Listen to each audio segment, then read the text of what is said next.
क्या आप जानते हैं कि अंग्रेजों भारत छोड़ो का नारा देने वाला शख्स एक मुसलमान था। मुंबई में पैदा होने वाले यूसुफ मेहर अली ने ही 1942 में सबसे पहले इस नारे का प्रयोग किया। साइमन गो बैक का नारा भी यूसुफ मेहर अली ने दिया था।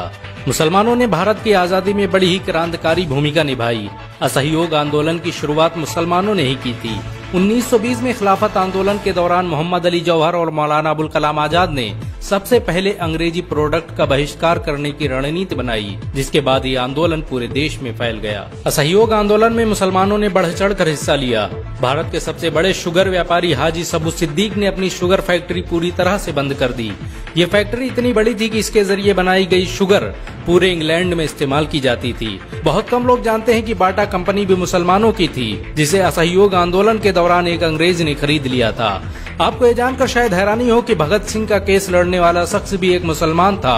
बैरिस्टर आसिफ अली ने भगत सिंह का केस तब लड़ा जब कोई भी भगत सिंह का साथ देने को तैयार नहीं था। इंकलाब जिंदाबाद का नारा देने वाले हजरत मोहानी भी एक मुसलमान थे। उन्होंने ही भारत की आजादी की रूपरेखा तैयार की थी। इतिहासकारों के मुताबिक 1857 में होने वाले विद्रोह में 50,000 उलमाओं को फांसी दी गई और लाखों मुसलमान सरेआम कत्ल कर दिए गए। 1857 में दिल्ली से लेकर कलकत्ता की रोड पर ऐसा कोई पेड़ नहीं था जिस पर मुस्लिम उलमाओं की लाशें न टंगी हो।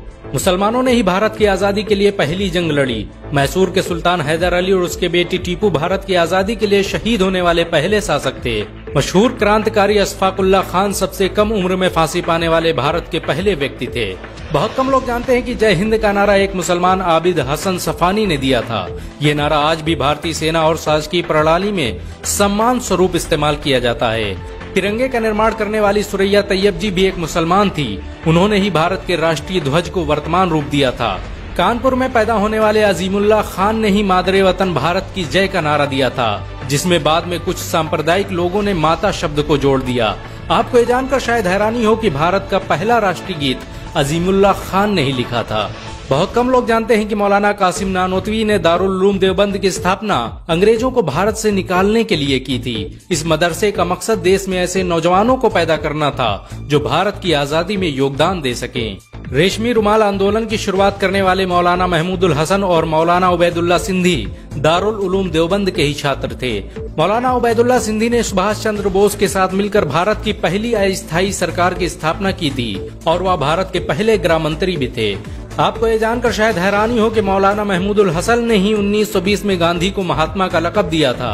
उनका ये नाम इतना मशहूर हुआ कि पूरी दुनिया में गांधी महात्मा गांधी के नाम से जाने जाने लगे। महमूदुल हसन ने ही हकीम अजमल खान के साथ मिलकर 1920 में जामिया मिलिया इस्लामिया यूनिवर्सिटी की स्थापना की थी, ताकि भारतीय शिक्षा तंत्र को अंग्रेजों के चंगुल से आजाद करवाया जा सके। आपको ये जानकर शायद हैरानी हो कि काला पानी जैसी दर्दनाक सजाओं को पाने वाले 90% से अधिक लोग मुसलमान थे। अंडमान निकोबार में आज भी सबसे ज्यादा कब्रें मुसलमानों की हैं। मुसलमानों के अलावा दूसरे लोगों ने काला पानी से बचने के लिए न सिर्फ माफीनामे लिखे बल्कि अंग्रेजों की मुखबिरी भी की।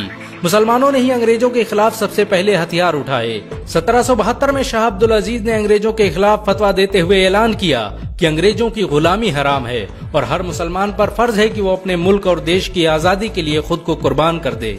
1857 में होने वाले विद्रोह की प्लानिंग एक मुसलमान मौलवी अहमदुल्ला शाह ने की थी। वो भारत के अकेले इंसान थे जिन पर अंग्रेजों ने 50,000 रुपए का इनाम रखा था।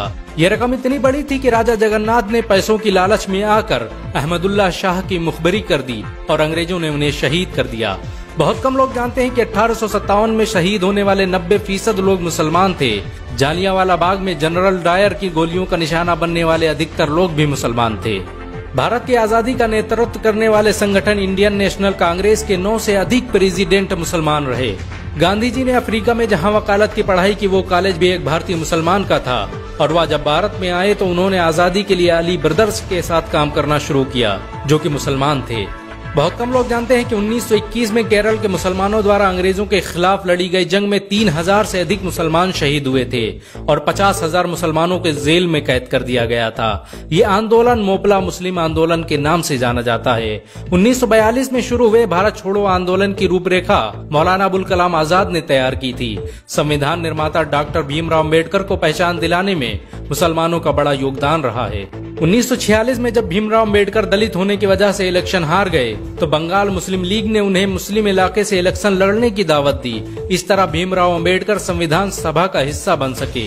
अगर मुसलमान भीमराव अंबेडकर को इलेक्शन न जिताते तो उन्हें कभी भारत के संविधान को लिखने का मौका न मिलता।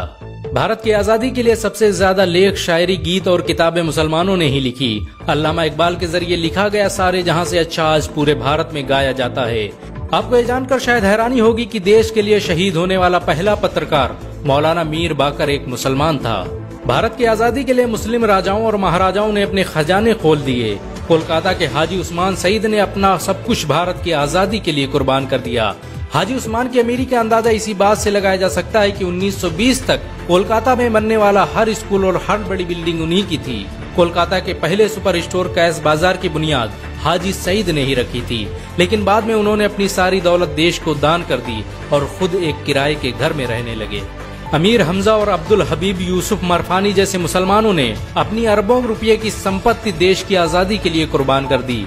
सुभाष चंद्र बोस द्वारा अफगानिस्तान में स्थापित की गई सरकार में 9 में से 5 मंत्री मुसलमान थे। भारत की आजादी के लिए देश भर में मौजूद मस्जिदों को किलों की तरह इस्तेमाल किया गया। इन मस्जिदों में सुबह शाम हर वक्त भारत की आजादी के लिए ऐलान हुआ करते थे।